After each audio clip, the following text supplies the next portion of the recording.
Man, this is wild. You know how Jordan Peterson can take an idea and just completely dissect it until you're looking at it from angles you never even considered. That's exactly what happened here. We're talking about Islam, but not in the way most people expect. It's not politics, it's not controversy, it's about discipline. The kind of discipline that structures your entire life, from the moment you wake up to the moment you go to sleep. And the way Peterson lays it out, it's like he's holding up a mirror, showing us how much of our own chaos comes from not having that kind of framework. It's fascinating, it's challenging, and honestly, it makes you stop and think about what discipline really means in your own life. Discipline has always been at the core of human development, shaping societies, guiding individuals, and setting the foundation for growth and stability. When Jordan Peterson discusses Islam's discipline on the Joe Rogan podcast, he highlights something that transcends religious practice alone. It is about a system that gives structure to life in a way that many modern people often lack. Discipline within Islam is not merely about following rituals, it is about weaving consistency, accountability, and responsibility into the very fabric of one's existence. From the daily prayers that structure time into distinct segments to the discipline of fasting during Ramadan, each practice reinforces the value of self-control and commitment. This isn't limited to the spiritual dimension, it spills over into the practical aspects of life, influencing how individuals behave, interact, and carry themselves in society. The concept of prayer 5 times a day may seem overwhelming to someone outside the faith, but in reality, it creates a rhythm that stabilizes life. Each prayer is not just a religious act, but a deliberate pause, a moment of reflection, and a reminder of purpose. Peterson often talks about the importance of routine, and Islam embodies that in its daily practices. It transforms time from something chaotic into a structured sequence of moments anchored in mindfulness. This kind of discipline has profound psychological effects because it forces individuals to step away from distractions and recenter themselves. The repetition becomes a form of training, developing resilience and sharpening focus. Fasting during Ramadan is another clear expression of discipline. Denying oneself food, drink, and other pleasures during the day is not simply about abstaining, it is about strengthening willpower and learning to master desire. In a world where instant gratification dominates, this act of restraint sends a powerful message about self-control. Peterson often emphasized the importance of sacrifice in building character, and fasting mirrors this idea by teaching patience and endurance. The discipline of Ramadan becomes more than a religious obligation. It turns into a lesson in perseverance and delayed gratification that extends to other areas of life. Beyond individual practice, Islam's discipline extends to community life. There is a sense of accountability that comes with being part of a collective that shares the same values and commitments. Attending prayers together, breaking fast as a community, and upholding shared standards creates an environment where discipline is reinforced by social bonds. This collective discipline builds trust and order, something Peterson frequently underscores is essential for functioning societies. It reduces chaos, encourages cooperation, and nurtures respect among individuals. Even the dietary laws and ethical guidelines within Islam reflect this broader commitment to discipline. By being mindful of what one consumes and how one behaves, believers cultivate a heightened awareness of their actions. This mindfulness is not only about religious observance, it is a form of training that develops conscious living. Every act becomes tied to intention and accountability, echoing Peterson's notion that meaning in life is often found through responsibility. The discipline embedded in Islam therefore provides a blueprint for living a life of order amidst the chaos of modern existence, offering a framework that resonates far beyond the boundaries of faith itself. Discipline in Islam goes deeper than the visible rituals. It is about shaping the inner character and mindset of an individual. When Jordan Peterson reflects on this aspect, he often connects it to the idea that humans thrive when they are guided by principles that demand responsibility and structure. Islam presents a framework where every action, whether large or small, carries weight and meaning. This kind of discipline fosters a sense of intentional living where people become aware of their choices and their consequences. Rather than being swept up in impulses or momentary desires, individuals who internalize this discipline learn to govern themselves with restraint and purpose. This stands in stark contrast to the chaos often found in societies that prioritize freedom without boundaries, where lack of discipline leads to disorientation and emptiness. One of the strongest examples of Islamic discipline is the principle of modesty, not just in appearance, but in thought, speech, and behavior. This discipline regulates how a person interacts with the world, demanding a level of self-control that keeps ego and pride in check. Peterson often talks about the dangers of unchecked ego, and Islamic teachings provide a direct answer to this by encouraging humility and mindfulness in every interaction. This modesty becomes a constant exercise in restraint, training the individual to prioritize values over impulses, respect over arrogance, and service over selfishness.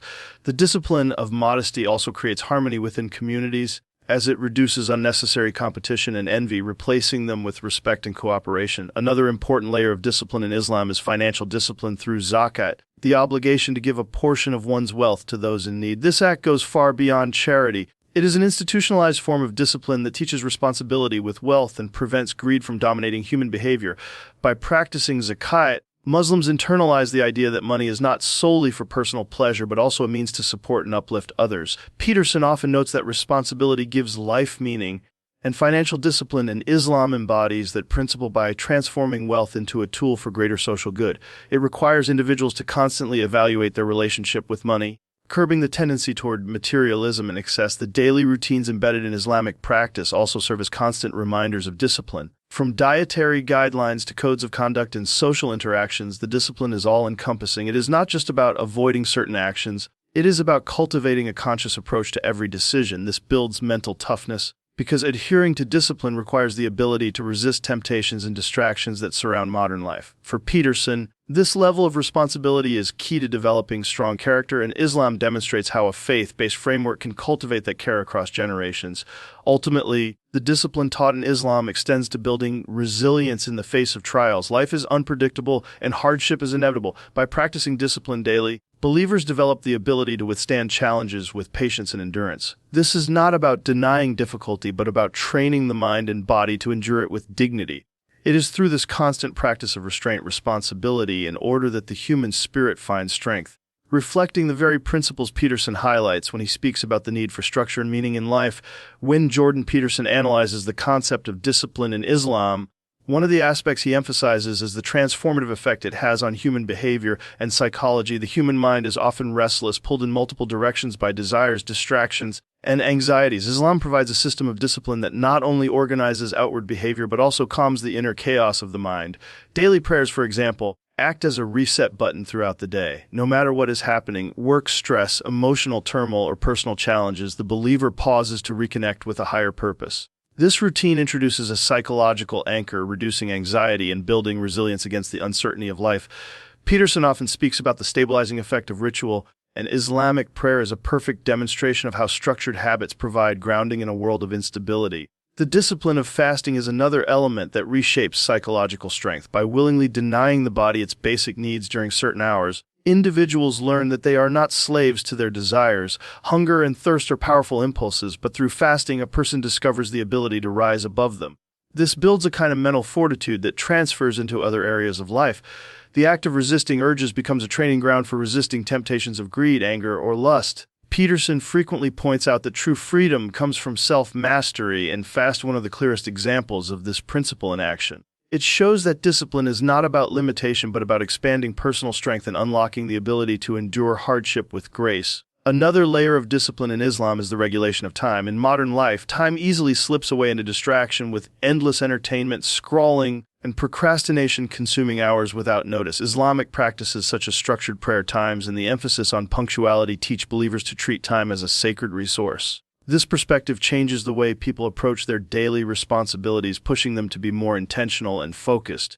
Peterson often reminds his audience that wasting time erodes meaning in life, and Islam's disciplined approach to time management acts as a safeguard against that erosion. Every moment becomes an opportunity to act with purpose, and every day becomes a building block toward long-term growth. Discipline also plays a central role in shaping moral behavior. Islamic teachings demand honesty, respect, patience, and justice, not as abstract ideals, but as practical rules to be lived daily. These values require constant self-regulation, often in situations where emotions could easily take control. For instance, showing patience in anger or practicing forgiveness when wronged are forms of moral discipline that train the heart as much as the mind. Peterson often discusses how morality cannot be sustained without discipline because values without enforcement collapse into empty slogans.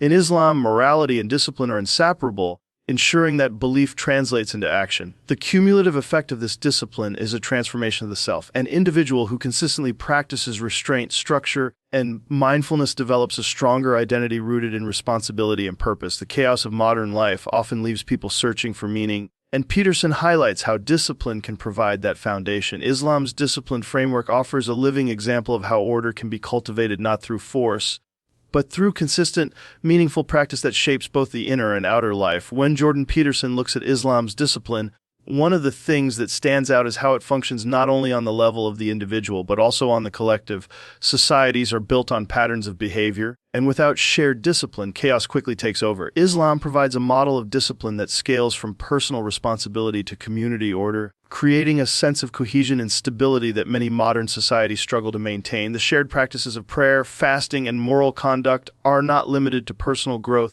They reinforce bonds between individuals, reminding them that they are part of something larger than themselves. This collective discipline is powerful because it ensures that people live not only for their own interests, but also with a sense of duty toward the well-being of others. The practice of congregational prayer highlights this dimension of discipline vividly. 5 times a day, Muslims around the world stop what they are doing and face the same direction to perform the same ritual.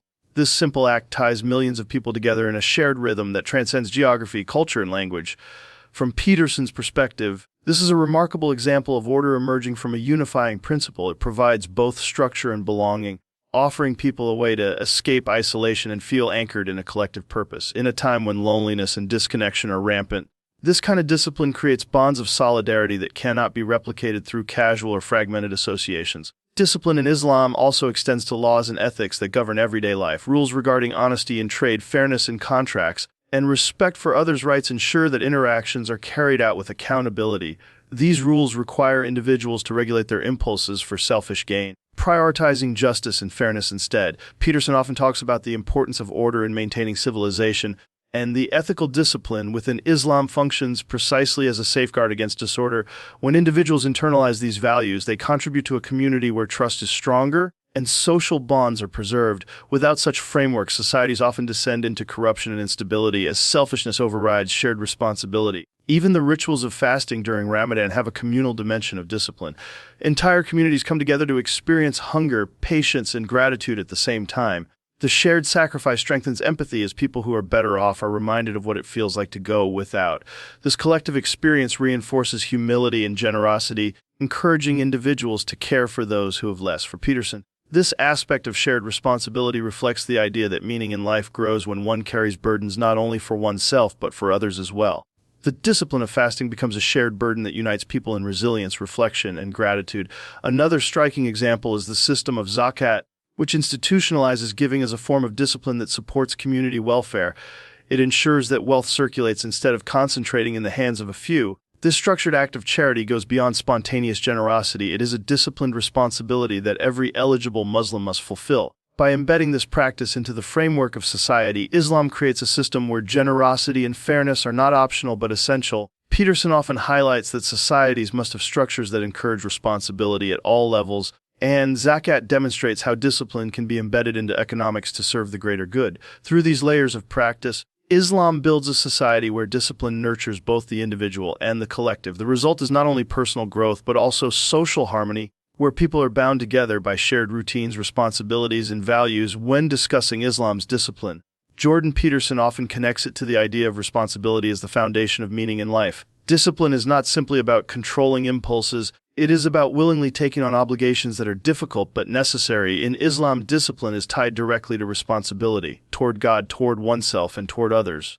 This multi-layered responsibility ensures that life is not lived passively or aimlessly, but with intention and accountability. The rituals and practices that define the faith are to instill this awareness, reminding believers that every action carries weight.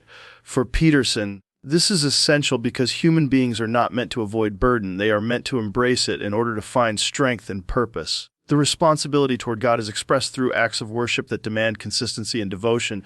Praying 5 times a day, fasting, giving charity, and maintaining ethical conduct are not casual activities. They are deliberate commitments that require constant attention. Each act is a form of discipline that reinforces the believer's relationship with God while also training the self to live with structure. This responsibility is not fulfilled once and forgotten. It is renewed every day through practice, creating a rhythm that keeps life aligned with higher values. Peterson often highlights that discipline is strengthened by repetition, and the daily nature of Islamic obligations reflects this principle perfectly. Responsibility toward oneself is another vital aspect of Islamic discipline. By controlling desires, moderating behavior, and striving for self-improvement, individuals develop resilience and integrity. For example, the discipline of fasting is as much about self-mastery as it is about worship. Denying oneself food, drink, And comfort is a way of training the body and mind to endure hardship, teaching that true strength lies in restraint. This responsibility extends to lifestyle choices, such as dietary discipline, modesty, and ethical living, which all encourage believers to maintain a standard of self-control. Peterson often stresses that personal responsibility is the antidote to chaos, and Islamic practices serve as a structured path to achieving it. Responsibility toward others is embedded in social and communal discipline. Acts like zakat, or the duty to give a portion of one's wealth to those in need, highlight how individual responsibility extends beyond personal benefit. It demands awareness of the community's welfare, ensuring that the vulnerable are supported and that wealth is not hoarded selfishly. This is not optional charity. It is a mandated discipline that binds the community together in fairness and compassion. Similarly, moral teachings such as honesty, justice, and kindness regulate social interactions, holding individuals accountable for how they treat others. Peterson often notes that societies collapse when responsibility is abandoned, and the Islamic framework shows how discipline preserves both personal integrity and social stability. What makes Islamic discipline particularly striking is that it does not separate responsibility into compartments, but treats it as a holistic framework.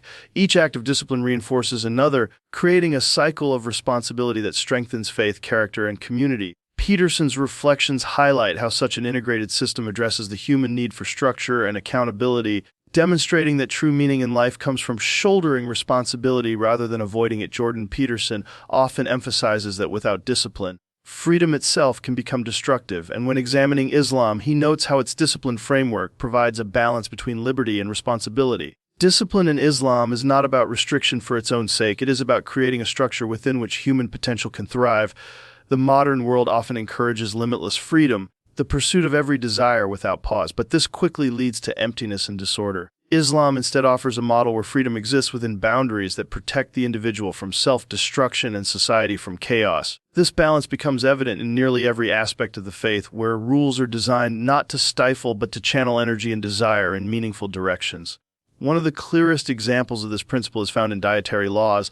By setting boundaries on what can and cannot be consumed, Islam trains individuals to approach something as basic as eating with mindfulness and restraint. This kind of discipline transforms a simple daily act into a conscious reminder of responsibility. Peterson often talks about how even small, consistent disciplines shape character over time, and dietary discipline reflects this perfectly. It teaches believers that freedom to eat whatever one desires is less important than the strength gained from practicing restraint. This pattern of finding freedom through limitation repeats throughout Islamic practice, illustrating how discipline creates a higher form of liberty. Another striking dimension is seen in the discipline of prayer. While freedom might suggest that a person can choose to worship whenever they feel inspired, Islam insists on set times throughout the day. This discipline challenges the notion of convenience and instead teaches the value of consistency. For Peterson, this aligns with the idea that structure liberates because it prevents people from being enslaved to moods or whims. By submitting to a routine that transcends personal preference, individuals discover a deeper freedom, the freedom that comes from mastering time rather than being mastered by it. The act of prayer at specific times trains the mind to prioritize meaning over distraction and order over chaos. Fasting provides yet another example of how discipline protects freedom from descending into indulgence. In a world where the constant availability of food and entertainment encourages overconsumption, fasting introduces the radical idea that true strength is found in restraint. Denying oneself something as fundamental as food demonstrates that a person is not defined by their appetites. Peterson's ideas about sacrifice being central to building character align closely with this practice. The temporary restriction of fasting actually expands freedom in the long run because it creates individuals who are stronger, more resilient, and less dependent on immediate gratification. The social dimensions of Islamic discipline further illustrate how structure nurtures freedom within a community. Rules governing justice, charity, and respect ensure that people can live together without fear of exploitation or abuse. Peterson often warns that societies without discipline fall into disorder, and Islam's framework shows how shared boundaries create harmony. By holding individuals accountable to higher standards, the community as a whole becomes freer, because trust and cooperation replace suspicion and chaos. Discipline here becomes the glue that allows freedom to exist meaningfully, not as an excuse for selfishness, but as a shared environment where order supports human flourishing.